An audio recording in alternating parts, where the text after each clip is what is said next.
બોલતા ને અત્યારે અમારા વિસ્તારમાં એમના કંપનીના અધિકારીઓ દ્વારા સર્વે ચાલી રહ્યો છે.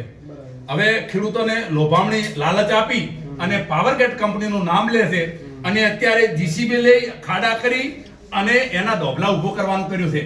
અમે અધિકારીઓને પૂછ્યું, આપણા મામલતદાર સાહેબશ્રીને પૂછ્યું, પણ હજી સુધી તમારા સુધી આ મેસેજ આવેલો નથી.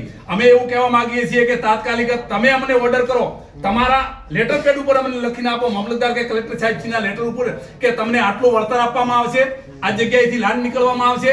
ત્યાં સુધી અમારા વિસ્તારમાં આ લેભાગુ તત્વો અમારા વિસ્તારમાં વળે નહીં, ન કે ખેડૂતો ઉશ્કેરાશે અને આનું પરિણામ સરકારને ભોગવવું પડશે અને અધિકારીઓને ભોગવવું પડશે.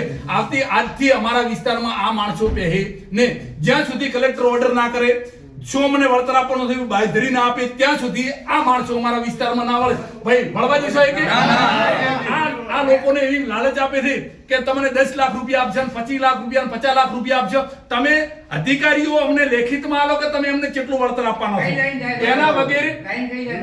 અને અત્યારે અમને એવો વિશ્વાસ આવ્યો છે કે પાવરગેટની લાઈન નીકળે છે મોડેઠાથી રાધાનેસડા સુધી. અત્યારે અમને બાંયધરી આ ખેડૂતોના ભોળવાઈ નિર્દોષ ખેડૂતોને લેખિતમાં લીધું છે કે તમે અહીંયા મંજૂરી લઈ લીધી છે, એની અંદર પાવરગેટ કે કોઈ પણ કંપનીનું લખેલું નથી. અમે સરકારશ્રીને કહેવા માંગે તાત્કાલિક આની તપાસ થાય, કોઈ લેભાગુ તત્વો હોય તો એમને તાત્કાલિક બંધ કરાવરે.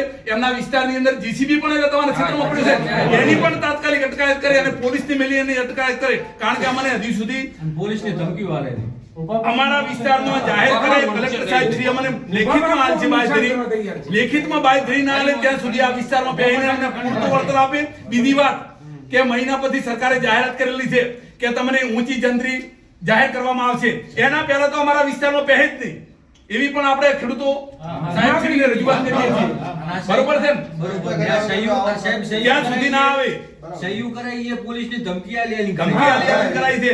અને આવા ખોટા માણસો 2 કે 3 જણા છે ને, એમના મળતિયાઓ, એમના કોન્ટ્રાક્ટરો ઠેકો રાશી અને ફરે રાશી સાહેબ, ઠેકો રાશી ફરે રાશી એમને તાત્કાલિક બંધ કરાવડાવો. એમના ઉપર કાયદેસર કાર્યવાહી થવી જોઈએ આ 3 માણસો ઉપર. કઈ 765 લેટરમાં લખીને આપો, તમે અધિકારીઓને પૂછો કે શું ચાલે. 765 કેવીની લાઈન અમે નેતે બેઠા હતા. સાહેબ એપ્લિકેશન સાઈડ કોઈ હોય આ લોકોને મંજૂરી કોઈ આપેલી ખરી? બરોબર, એની તપાસ કરાઈ છે, કોઈ મંજૂરી નહીં આપી. હા, આપણી કક્ષાએ કોઈ મંજૂરી નહીં સાહેબ. એમને બે લેભાગુ તત્વો દ્વારા ખૂંટનો આસી દીધા.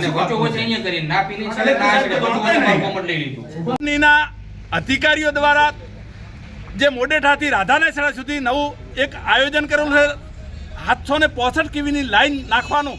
એની અંદર અત્યારે સર્વે કરી અને અમારા નિર્દોષ ખેડૂતોના ખેતરની અંદર કામ કરવાનું કામ ચાલુ કરેલું છે, પાયા ગાળવાનું. અમે સરકારશ્રીને કહેવા માંગીએ છીએ કે પહેલું તો સરકાર આ ખેડૂતોને કેટલું વળતર આપવાની છે, કયા વિસ્તારની અંદર થઈને નીકળવાની છે અને ખેડૂતોની પહેલી મંજૂરી લે, એના વગર અમારા વિસ્તારની અંદર આ કામ બંધ કરે. અમે અધિકારી સાહેબશ્રીને પૂછ્યું છે, હજી સુધી આ વિસ્તારના અધિકારીઓને પણ ખબર નથી કે પાવરગેટ કંપનીની અહીંયા લાઈન નીકળે છે. અત્યારે અમારા વિસ્તારની અંદર આવી લાઈનો નીકળતી હોય તો અમે અધિકારીઓને સાથે સાથે સરકારને અને કંપનીને કહેવા માંગીએ છીએ કે જ્યાં સુધી અમારા અધિકારી સાહેબશ્રી અમને લેખિતમાં કેટલું વળતર આપવાનું છે, કેવી રીતે વળતર આપવાનું છે અને નવી જંત્રી પણ અમને વળતર આપવાનું છે કે શું આપવાનું છે અને લેખિતમાં જવાબ નહીં આલે ત્યાં સુધી અમારા વિસ્તારની અંદર કામ બંધ રાખે.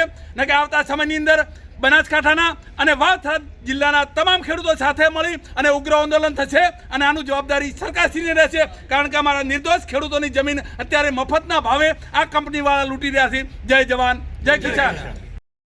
જય કિસાન. જે અત્યારે મોડેઠાથી રાધાનેસડા સુધી પાવરગેટ કંપનીવાળો જે લાઈન નીકાળી રહ્યો છે, ખેડૂતોને હેરાન કરી રહ્યો છે, હજી સુધી કોઈ વળતરનું નક્કી કરેલું નથી, છતાં પણ સર્વે કરી અને કામ ચાલુ કરેલું છે. એના અનુસંધાને એના વિરોધની અંદર આપણે સોની ગામે એક મિટિંગનું આયોજન રાખેલું છે. એટલે મોડેઠાથી રાધાનેસડા સુધીના તમામ અસરગ્રસ્ત ખેડૂતો અને સાથે સાથે સપોર્ટ આપવાવાળા ખેડૂતો સમર્થન આપે.